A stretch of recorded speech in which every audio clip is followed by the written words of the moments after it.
The following podcast is a W2M Network original production. Visit W2Mnet.com for all of our other great podcasts, plus news, reviews, articles, and opinions from the worlds of wrestling, video games, football, and entertainment. Wrestling to the Max, NXT Review.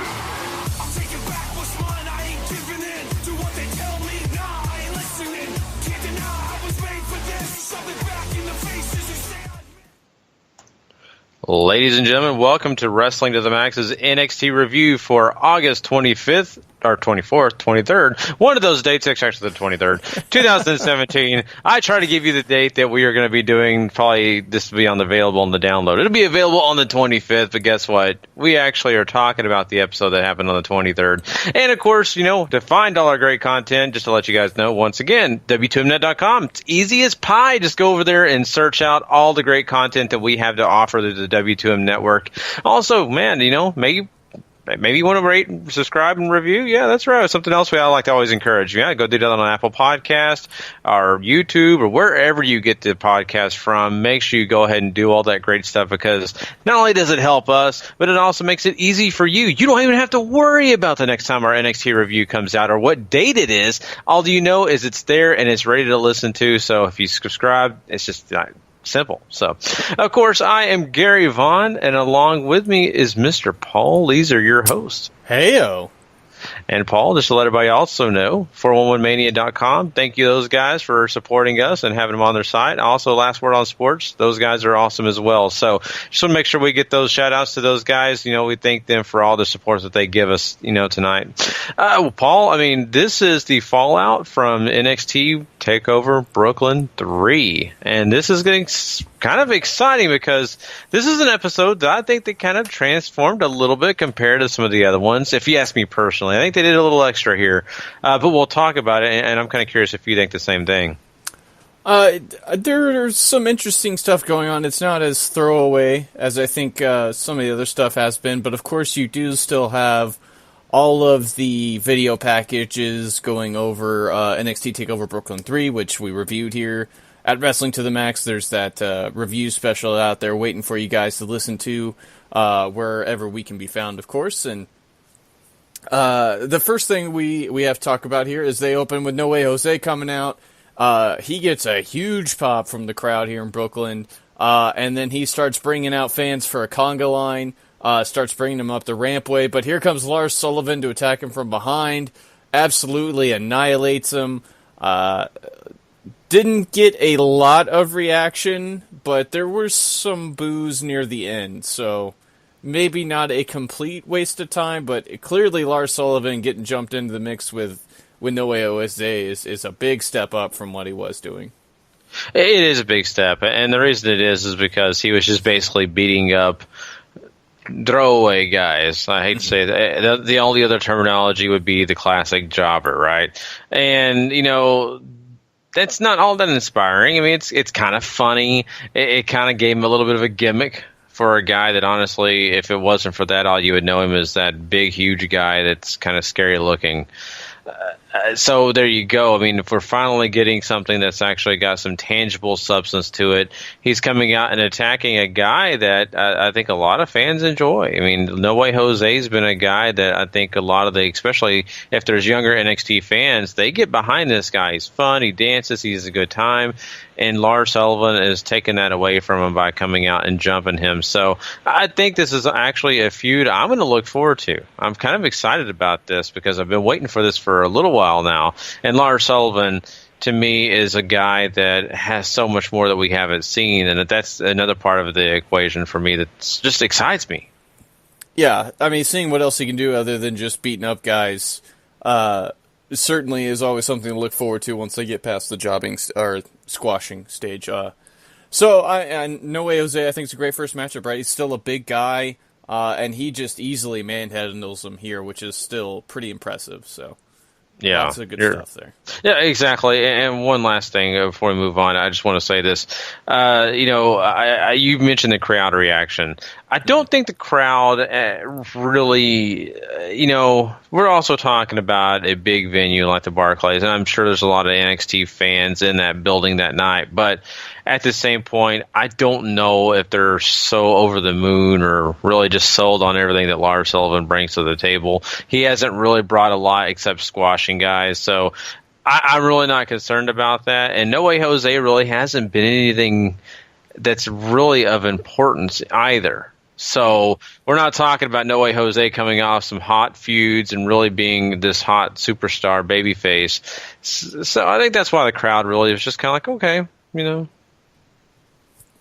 I mean, you would figure at least with the pop No Way Jose got, they would boo this a bit more than what we really got here. But you're right. I mean, it's not like Lars is this big name yet. But I mean, it's a big dude beating up a crowd favorite. I was expecting a little bit more noise, but c'est la vie, I guess, is what I'm looking for there. Pete Dunne does a promo in the back, talking about how he's pretty much the UK brand for WWE really started when he won the championship, and he's taking credit for all the success it's had since he's won the title. He's tagging with Wolfgang tonight to take on Trent Seven and Tyler Bate, better known as Moustache Mountain, for those of you keeping up with that scene over there. And Wolfgang wants a title match. He's waiting for his turn. He's waited patiently, and Dunne just wants him to stay focused on the business at hand later on this evening. And that brings us to our women's match for the show, as Peyton Royce with Billie Kay takes on Sarah Logan. I thought this was a pretty solid little 4.5-minute occasion here. The crowd is still slow to respond to Sarah Logan. I think they love them some Iconic Duo here, though. It's hard to blame them, right? The Iconic Duo is just great. So, yeah, go for it. Oh, they're money. They really are, and it's funny to say that because how long has it been, Paul, since they've been a part of NXT? Has it been 2 years? Or longer than that? I think it's shorter than that, honestly. I see. It may be shorter. See, and I was being kind of generous, I think, with saying 2 years. But nonetheless, they have been, honestly, a really big, huge part of the women's division for NXT. And it's not all about been winning titles and doing all these other great things that you would expect from people to get reactions like they get, but they're so great together. They feed off each other, and all the stuff that I've talked about in the past, like the entertainment section of their career, which is showing backstage, the locker room, and all that. But then when they get in the ring and they interact, one's wrestling, one's not. They bring so much to the table. So I think that's what part of the reason why the fans just love them and they really enjoy him. And I think it was great that they gave Sarah Logan this opportunity to get in the ring and just really spend a little bit longer time than I ever thought that they were going to give her. Mm-hmm. So the match ended up being better than I expected. Not a blow-away match. It's kind of your normal match, but still, I think it was something that was solid. I don't think that they threw away something here just because it was kind of the pre-show to Brooklyn. At least it was something that was, decent here. Yeah. So to answer the first thing, Peyton Royce and Billie Kay have been on NXT for a little bit over 2 years. Billie Kay, at least she debuted in June of 2015 on TV, so there's that. And I agree with you here. I think Sarah Logan got to show off a little bit more than the last time we got to see her in the ring with Peyton Royce. And Royce and Billie Kay have, I think, got their act down so far, Pat, that they can really just go out there and do anything, and they're going to get a reaction one way or the other. So I think that's the benefit with them right now. Maybe still need a little bit of tightening up inside the ropes, but that'll just come with more matches and more time and all that other fun stuff. So. Mm-hmm. Exactly. And, what we're talking about here is, two ladies that honestly both are great in the ring. They know they know wrestling, right? Mm-hmm. So that's one thing that isn't but the charisma that they offer and the fact that when we talked on our review show about TakeOver Brooklyn 3, we were joking, but honestly, when they showed that scene of Kurt Angle and Daniel Bryan in the booth, and they had the NXT stars talking to him, who do we really laugh at and pay attention to? It definitely wasn't Roderick Strong. Mm-hmm. It was them going back and forth with Daniel Bryan. So, and you couldn't hear what they were saying. You just saw facial reactions. So that's what I'm saying. I think that they get that exposure, and people are paying attention to them over even some of the bigger stars. Yeah, I mean, it's just a really fun act, right? And that's really what's important, I think.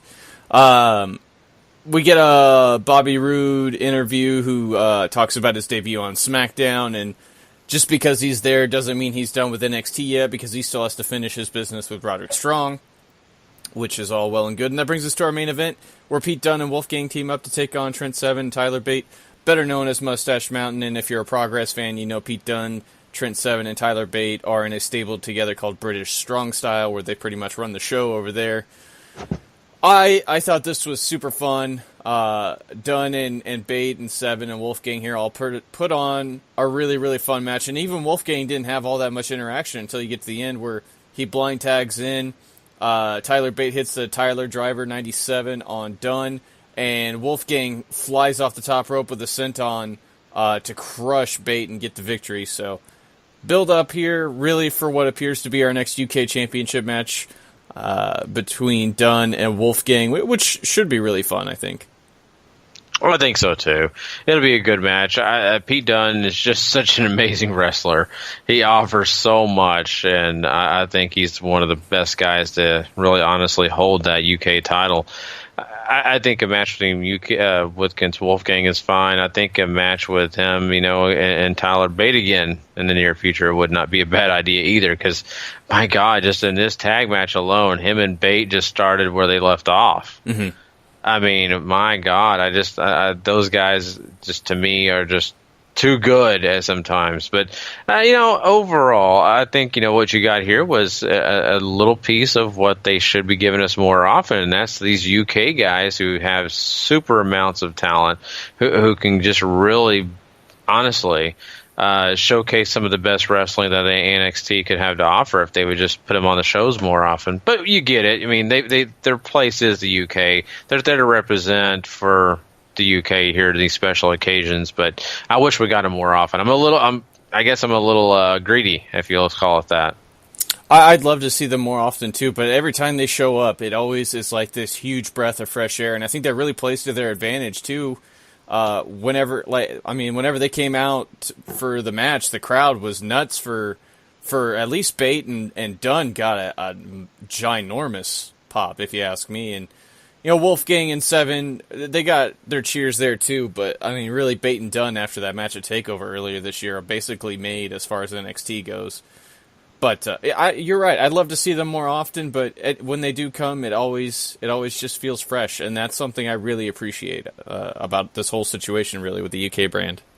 Mm-hmm. Same here, and we really don't know if there'll be a show in the near future for the UK.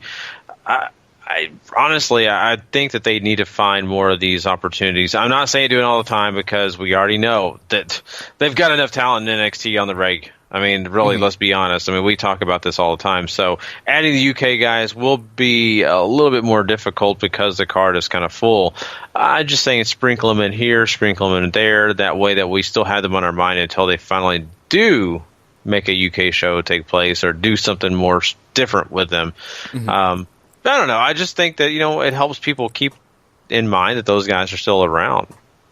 Yeah, I absolutely agree. And that's what I think NXT's sort of doing for these guys right now, is that they're still a thing. We're still promoting them. We still want them to be a part of our shows. We just haven't got to the point where the UK brand, I think, has really taken off or gotten that TV show that we keep hearing about. So that does it for this episode of NXT, but that does not do it for our NXT conversations, because if you have a social media account basically anywhere, or if you go to anything wrestling related on the internet, you have probably heard from the NXT tapings that took place today that, first off, spoiler alert, so if you don't want to be spoiled or anything like that, go ahead and cut this off now, and thanks for listening and all that great jazz. But Asuka has relinquished the championship to William Regal because she is in negotiations with Raw and SmackDown to come up to the main roster and all that great stuff. So, I know we talked somewhat about what was going to happen with Asuka on our episode 261 part 1 episode, because obviously she hurt her collarbone and she's going to be out for 2 to 3 months, something like that. So that's certainly helpful here. I would not be shocked if that played into the decision here to have her relinquish the championship now.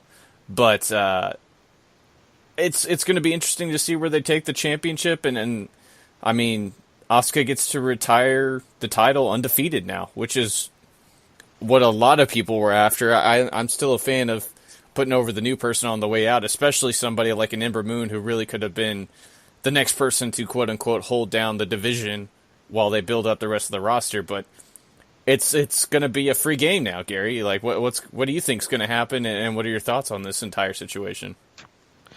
I think it's the best option if you're not going to give it to Ember Moon. Mm-hmm. And the reason I say that is because they built Asuka to be what we would say all the time, the Brock Lesnar of NXT, where she comes in now and she wrestles on the bigger shows, and if she wrestles a smaller show, it's either a squash or it's something that's not super. It's important, but it's not the biggest thing on the show. It's something that just they really like to save her. And I get that. That makes sense because she is one of your bigger stars. Not only that, that special attraction also, in the ring more often takes that risk of getting injured. And which did still happen, even though she hadn't wrestled a ton on TV. Mm-hmm. But, saying all that, I think, great option for them, especially if they're done moving on. This gives this, situation that you were talking about for the Mae Young Classic, for whoever wins that classic to come in and be one of the number one contenders for that title. Mm-hmm. And that excites me. And it also excites me for the fact that, in a weird way, whoever does win doesn't have to go up against Asuka, and they beat Asuka, and then it's like, oh, wow, well, this person was not even anywhere close to being around NXT, and all of a sudden now they defeat the biggest champion, the longest reigning NXT women's champion. It got to be a little far-fetched in my mind, to be honest with you. So this makes it easier. This gives it a chance to kind of be maybe a tournament on NXT, give the Mae Young Classic winner, however they want to do it. I just think it ends up being a better situation for the NXT women's title compared to what we would have got if Asuka would have stayed and retained and just had that big match, even though it would have been great probably to watch. Mm-hmm. Yeah, I agree with you on all of that. There would have been a huge expectation maybe if somebody did defeat Asuka for the championship fair and square. I still think they probably could have built up a feud where somebody or enough people wear her down to where she finally just drops it, and that's all she wrote, really. I'm sure, and like I said, I'm sure the injury played a part in this too, but maybe there was always a line of thinking, or the primary line of thinking here on NXT was always have her drop it after this match with Ember Moon, and move her along at whatever pace they wanted to, whether it would have been this week or next week or next month or however it would have worked out had it not been for a broken collarbone now. But I like the idea of them doing a tournament on NXT and having them face the Mae Young Classic winner for the championship at a TakeOver, whether that happens to be the one in Houston in November or if they're going to do another one in between now. I'm sure they will, but I really like that idea a whole lot. I think it makes... I mean, granted, you'd be going without a champion for a while, and I'm sure they don't want to do that, but... it'll be really interesting to see where they go from here as far as what they're going to do with that title, and I'm just...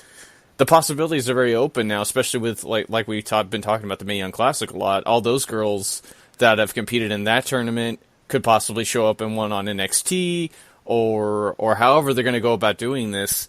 And we're already getting to that time of year, too, where NXT really starts relying on tournaments to get you through, like the Dusty Rhodes Classic, or, mostly that one, but...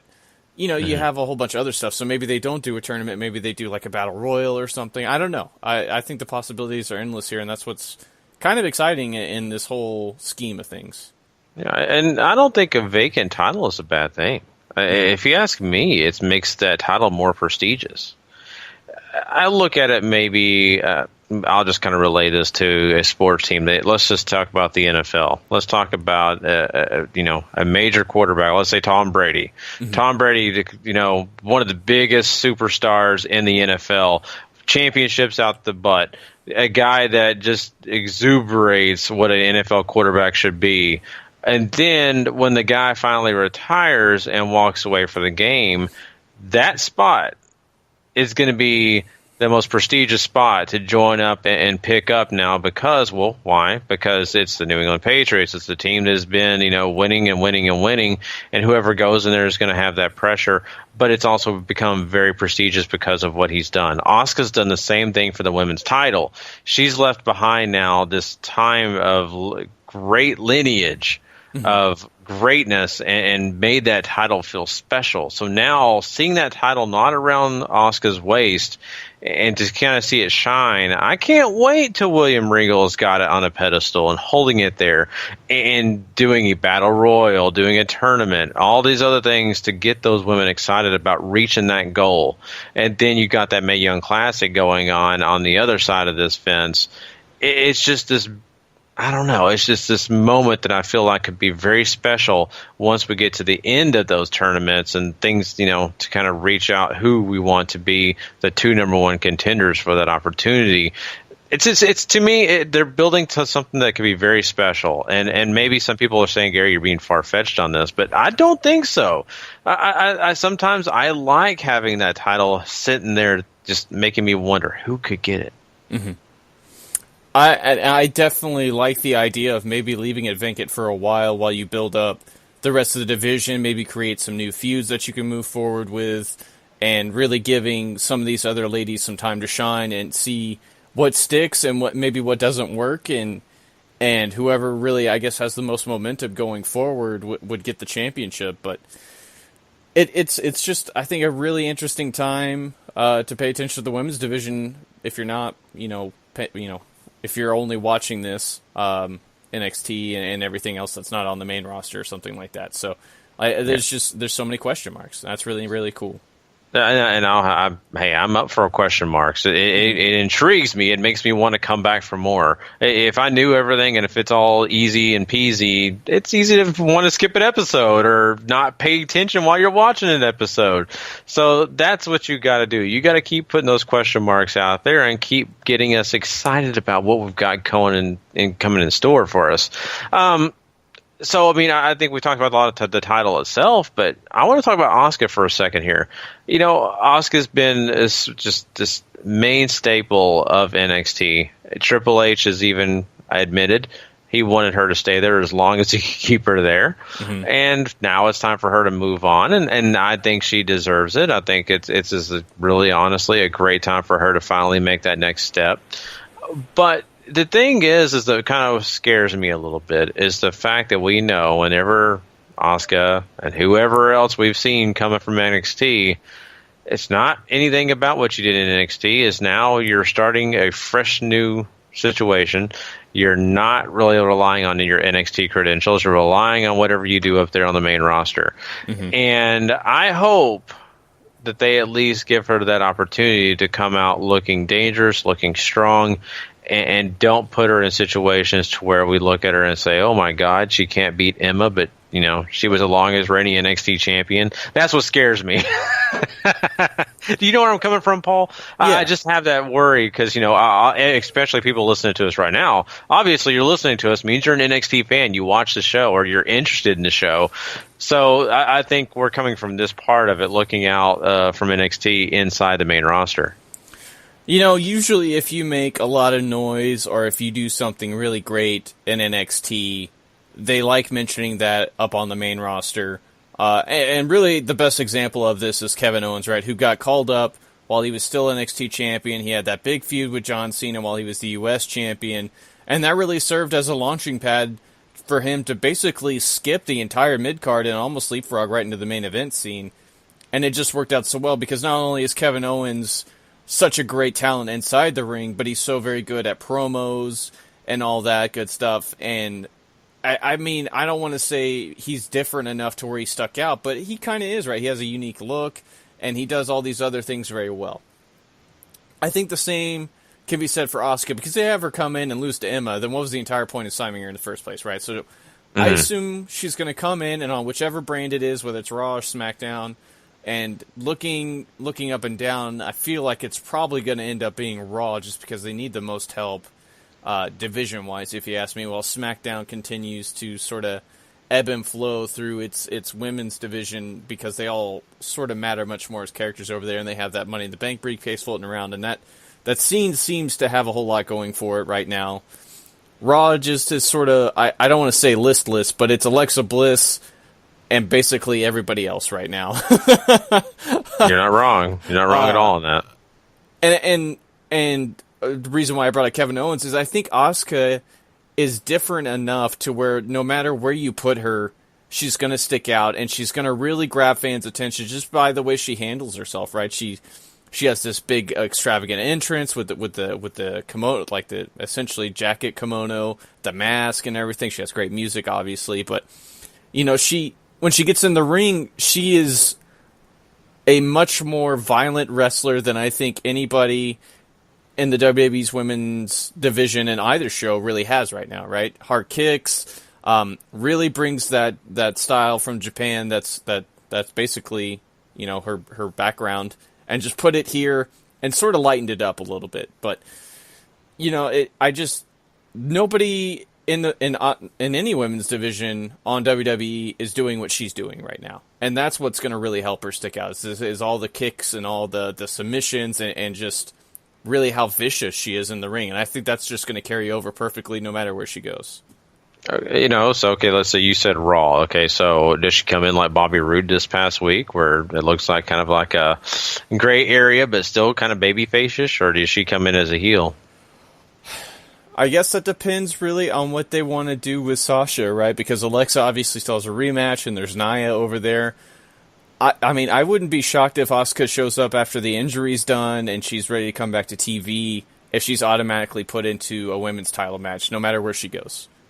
Just because she has the pedigree, she left NXT undefeated, she left the championship behind, she never lost as champion, so why not give her the title match when she comes up? And I don't think it really might matter how she shows up, whether people are going to care enough about face or heel, especially if they're in front of the right crowd. She's going to get cheered no matter what, if they know who she is. It's just she has to make everybody else who's not familiar with her from NXT care, and that's really going to happen, I think, when she gets in the ring. 'Cause promo-wise, like, we got to see her on this episode of NXT, especially whenever she does the post-match interviews with people where she just talks about how she's still champion, but it's a very unique way. Like, she's very in your face. She's very like, I am the best. Really, no matter which way we're looking at it, face, heel, blah, blah, blah, you know? Mm-hmm.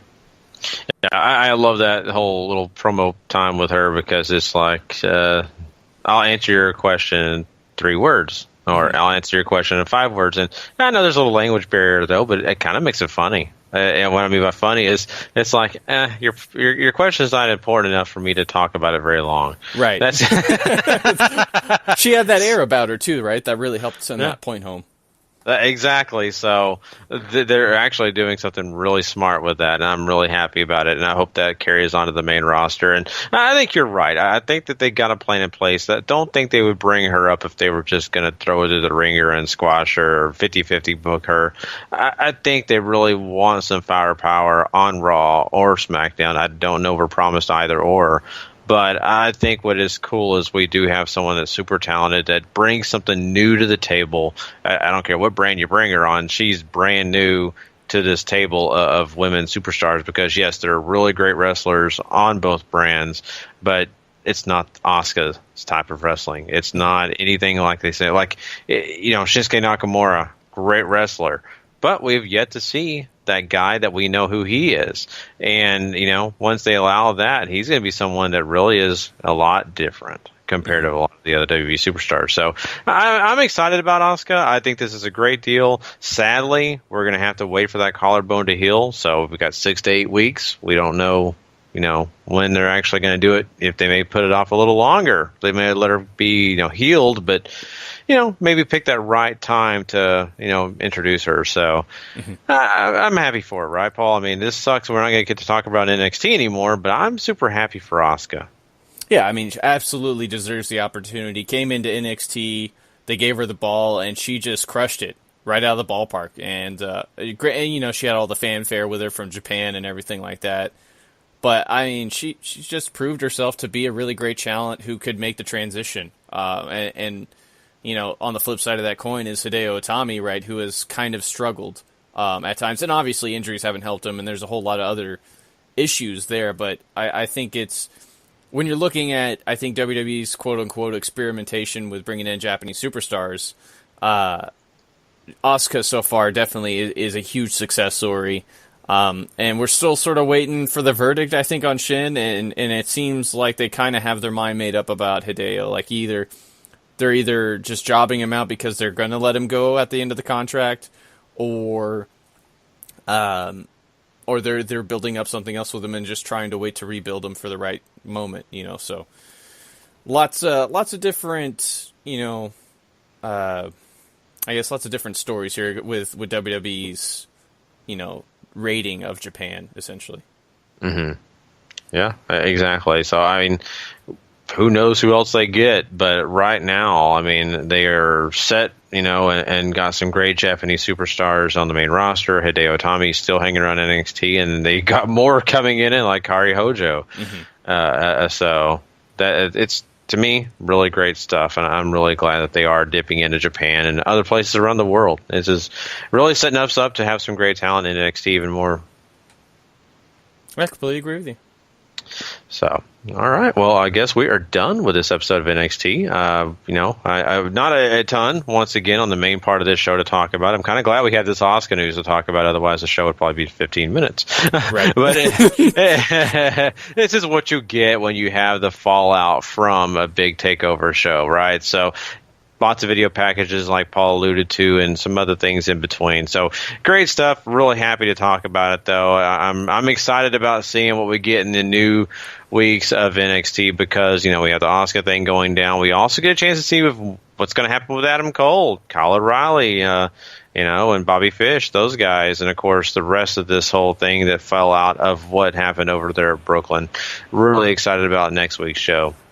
But yeah, we, of course, want to let you guys know, W2Mnet.com, the place to go find all our shows. Not only that, go rate, review, and subscribe wherever you get your podcast. Search out Wrestling to the Max and do that. And, of course, if you love everything over there at the W2Mnet.com, W2M Network is the place you'll want to go. Subscribe, rate, and review. And thanks once again to Formula1Mania.com, LastWordOnSports.com, and all of you for joining us tonight. Until next time, I'm Gary Vaughan, he is Paul Leazar, and we will catch you guys down the road. Have a good one, guys. The following podcast is a W2M Network original production. Visit W2Mnet.com for all of our other great podcasts, plus news, reviews, articles, and opinions from the worlds of wrestling, video games, football, and entertainment.